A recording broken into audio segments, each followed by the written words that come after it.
મારા તમામ દર્શકોના હૃદયમાં બિરાજિત એવા ઐશ્વર્ય તત્વને અક્ષય મીઠાણીના હૃદયથી વંદન. મિત્રો, બીજાના ભાર ઉતારે ને એ રાજા કહેવાય. પ્રજાના ઉપર ભાર વધારે ભાર મૂકે અને રાજા ન કહેવાય.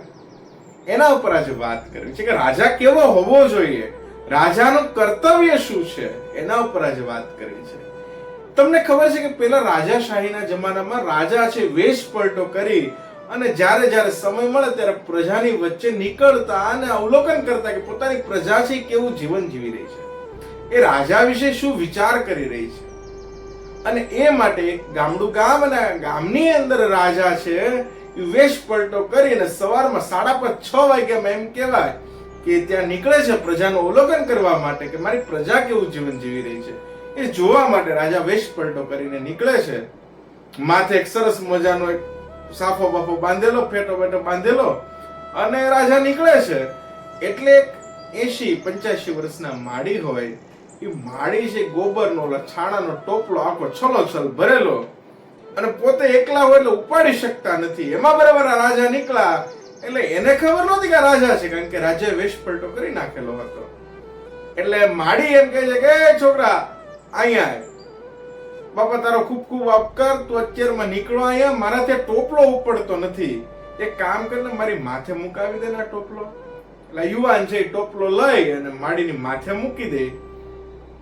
માડીની માથે મૂકી દે માડીને પૂછે કે તમારે માં કોઈ દીકરા નથી? તો કે નહીં, મારે કોઈ દીકરા છે નહીં, પરિવારમાં મારા ઘરવાળા એક હતા, એ પણ ગુજરી ગયા, અત્યારે છાણા વેચીને મારું ગુજરાન ચલાવું છું. અને માડી તો ત્યાંથી નીકળી જાય. એટલે રાજાને પોતે જે સેવાનું કાર્ય સવારના પોરમાં કર્યું એનો આનંદ હતો કે વાહ, એક સરસ મજાનું સેવાનું કાર્ય મારાથી છે. અને 10 વાગે બરાબર દરબાર ભરાય, સભા ભરાય. એટલે રાજાને એમ થયું કે વાત છે, મેં સેવાનું કાર્ય કર્યું ને સવારમાં, એ લોકોને કહું તો લોકોને પ્રેરણા મળશે કે હું રાજા હોવા છતાં પણ એક મેં ગરીબ વૃદ્ધ માડીને સવારમાં છાણા ઉપાડવામાં મદદ કરી. એટલે રાજા પોતાના દરબારમાં 10 વાગે મંત્રીઓ બધા આવે અને વાત માંડે છે કે આજ સવારમાં હું પ્રજાનું અવલોકન કરવા ગયો હતો અને એમાં એક માડી છે છાણાનો ટોપલો ભરેલો હતો, ઈ મેં એની માથે મુકાવડાવ્યો. એટલે બધા છે તાળીઓ પાડીને રાજાને પ્રોત્સાહિત કરે છે, વાહ રાજા આપે શું કામ કર્યું છે.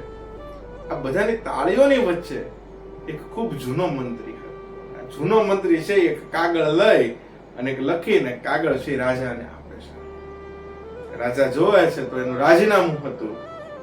એટલે રાજા છે આ મંત્રીને પૂછે છે કે તમે મારા સૌથી જૂના મંત્રી છો, તમે જાણકાર છો, આ બધા મને વધાવી રહ્યા હતા, પ્રોત્સાહિત કરી રહ્યા હતા, પણ તમે રાજીનામું આપ્યું એનું કારણ ન સમજો.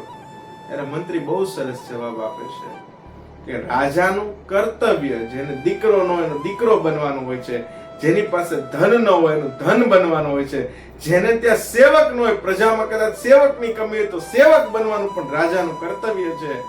આ વૃદ્ધ માળીનો ટોપલો તમે કદાચ ઘરે મૂકી આવ્યા ને રાજન, તો હું રાજીનામું ન દેત, પણ તમે એની માથે મૂક્યો ને એટલે મેં રાજીનામું દીધું.